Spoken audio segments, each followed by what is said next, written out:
Hi and welcome to the Manager Matt Podcast Show.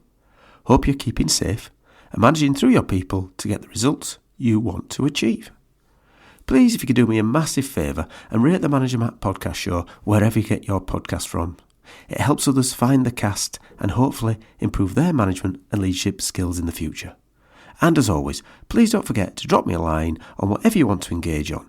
I love feedback on the show and are always willing to engage, and you can get me at managermattpodcasts@gmail.com. So, without delay, let's get on with this week's show. As we enter the start of a brand new year, it's worth taking the time to set the New Year's resolutions and drive forward from week one. As a manager and a leader, we are seen as a spearhead of making sure our business is in the best position for the year ahead, whatever that may bring. To help start the year as you mean to go on, I thought it would be a good idea to revisit my big five of management. So you can spend some time re-listening and rerunning the 5 casts on one-to-ones, feedback, delegation, coaching and empowerment. I always find myself re-listening to audiobooks and podcasts, and every time I listen, I get a new depth and details that I missed the first time I listened to. It's always a good idea to make some notes, if it's safe to do so. If you're driving, please don't start making notes, as this writing also acts as a help to embed the knowledge. So please, have a listen and see what if you can kickstart your new year. But even more importantly, when you start doing a New Year's resolution, it's important to learn the facts. It's important to listen to the shows. It's important to take in the knowledge. And the big 5 is no difference. But please, don't overthink it. Don't overplan it. When you've listened to it and you've wrote down those notes, just make sure you get on with it. Just go and do it. Now we'll listen to my New Year's Big 5 of management. Welcome to the Manager Matt Podcast Show. The show is designed to give you solutions to your day-to-day management and leadership problems. It's hosted by Matthew Haddock, a frontline manager and leader with over 25 years of experience. If you're ready, then let's get on with the show. Welcome to the Manager Matt Podcast Show. This week's episode, The Power of One-to-Ones. Today we'll examine why one-to-ones can make such a difference to you and will deliver you results. We'll discuss how to get one-to-ones established, how to avoid the pitfalls of starting one-to-ones, and how to get your team bought into the process. So, let's get on with the show.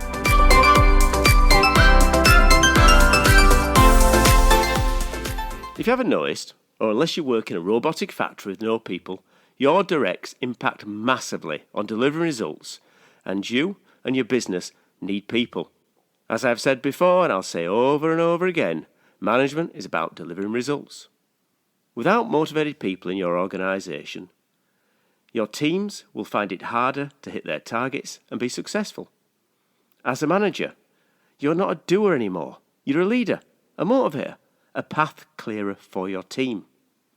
Just think, how far have you gone for a good manager? Above and beyond the norm? Worked longer hours? Worked the weekends? Taken work home with you? Turned up early? And done it all with a smile on your face? So when you speak to the majority of managers, they will tell you that one-to-ones are the right thing to do to build a relationship with their directs. They will tell you that their people are the biggest asset. We put people at the centre of our business, you'll hear. We have built our business around talented people. Sound familiar? Well, that's great.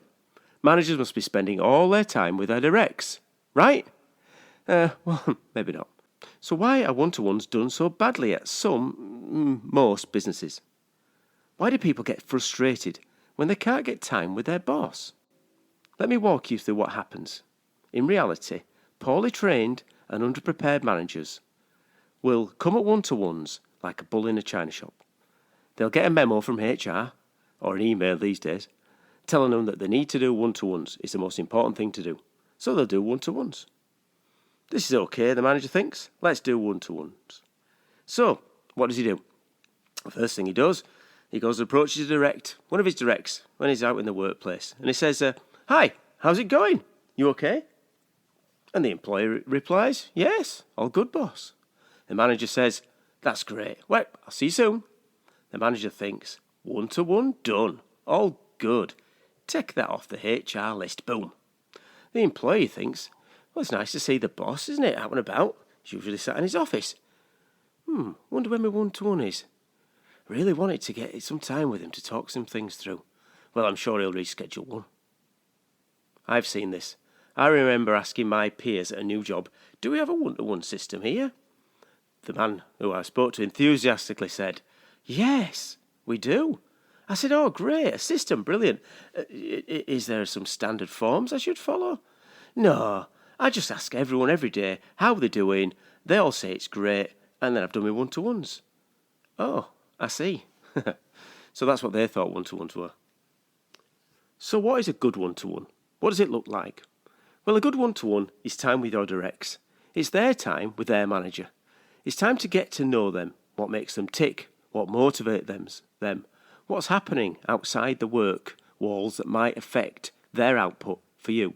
And as I mentioned earlier, their output is your output. It's not a project meeting or an appraisal, although it will help to make both of them easier as you go through the system. No, it's time with your directs to speak to them as their leader in a two-way exchange with no hidden agendas. Let me walk you through a 6-step approach that I've used for more than 15 years and is well established, and it will unlock the power of the one-to-ones. Step 1. Tell your directs what's going to happen and start with the why. Give them the why is the most important part of this. What's in it for them, because that's important. How is it going to be different to other things such as an appraisal or a project meeting? And how is it going to help them deliver better results? Most people, when they have time with the boss, they think they've done something wrong. If they get called to an office, what have I done wrong? This isn't about this. The one-to-one is about establishing some boundaries which allows that person to have time with you. So what I would do is have a chat informally with individuals if you've got a small team. Make it part of your yearly people plan with your senior team. That's always a good idea to get the senior team bought in because as their manager, if you're senior enough, you're going to be giving them the one-to-ones. And then send out an email confirming exactly what you've said to them and how it's going to work. And then leave it a week for it to settle in before you remind them again this is coming. Step 2. Book some time with your ex. Find a free spot in the Google or the Outlook calendar and make sure it's something you can both agree to. And then put in a repeat. Now, some people say weekly. Some people say monthly. I found either one's too much and the other can be too much away. So I always go for 2 weeks as a starting point. You can always move this. If you feel that a person really, really needs to open up to you, then do it weekly. And if they're developing or new to role, you may do it that way around. If you're doing it with someone who's quite well established, then maybe a monthly one may work for yourself. And the time. I would try to schedule yourself 30 minutes, but for the first 1 or 2, give yourself an hour. Remember, there's a lot to cover, especially if it's a new team or a new position. You're going to have to be able to spend time with them and let them speak. You can't be rushing off to the next meeting, so don't book something straight after, so you've got time to digest and move on to some other steps I'm going to mention. One of the key points here is never miss a one-to-one. Reschedule it, that's fine, things happen, but don't miss them. This will really, really annoy people. I remember moving one person's one-to-one a couple of times due to calendar clashes. And the feedback that I got was, I didn't think you cared. You talked about one-to-ones being important, and then at the first drop of the hat, you moved it. You see how easy it is to lose people's momentum and buy-in when the recs feel that you don't care? The next thing is to find a space that's comfortable for you and your one-to-one. It might be your office, if it's viable. It may be their office, but also in a space that's going to be not too public, not too many distractions. And we're going to get onto distractions in a minute. You might also buy them a coffee or a tea. Now, being a Yorkshireman, that can sting. But sometimes you have to put your hand in your pocket because you're building relationships which will build strength, which will deliver results. Now, step 3, the dreaded distractions. This is very, very obvious, but this gets overlooked so many times. So turn your phone onto silent and put it out of the way. Turn your emails and close your laptop if it's in front of you. You must have the basic attention. You're speaking to someone. You don't want them to be disturbed. And on the reverse, tell your directs it's their time and you don't want to be disturbed. So step 3, don't be disturbed. Step 4, how it works. Right, so the one-to-one is broken down into 3 stages. The first stage is your directs time. That's their time to talk around what they want to talk around. So it's things that you might want to know about their personal life, their family, interests, hobbies, especially when you don't know these people. It's a great way as a new manager in a new department to start to really learn how these people work. The second part of the three is the work. What projects have they got? What's their passions? What's their issues? What ideas have they got? Again, in quite a relaxed environment, we're not going to get a Gantt chart out and start plotting it, but it's good to have that kind of sort of conversation around the work that they're working on. And the third part is your thoughts on their development and the work that they're doing. So you're sort of giving them a little bit of time to tell them what about themselves. And sometimes when I've done these one-to-ones, that can take a long time for people to open up. And sometimes it takes a while for them to feel comfortable about opening up. And as with any people, there can be masks that are worn at work and they don't really want to share. And you sometimes have to break that down in a friendly and a comfortable environment so they are ready to share with you. Now remember, this is not a feedback session. So when it comes to your third part, when you're going to tell them, this is not you giving them feedback. You should not share the feedback in a one-to-one that's been built up. So don't build up your one-to-one feedback. Feedback is something we're going to cover in another episode. But the feedback part of this is not going to be something like, you've done this wrong, you've done that wrong. Don't save up for a one-to-one, because guess what? The next one-to-one you invite them to, they're not going to turn up. And it's not a PIP or a performance improvement plan. If someone's on a performance improvement plan, you may do more one-to-ones, but don't mix them up with a PIP. That's really not what this is about.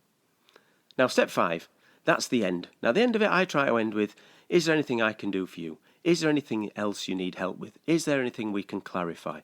And it just leaves it on a point of, you're the servant manager. You're asking that person what he wants you to help, what they want help with.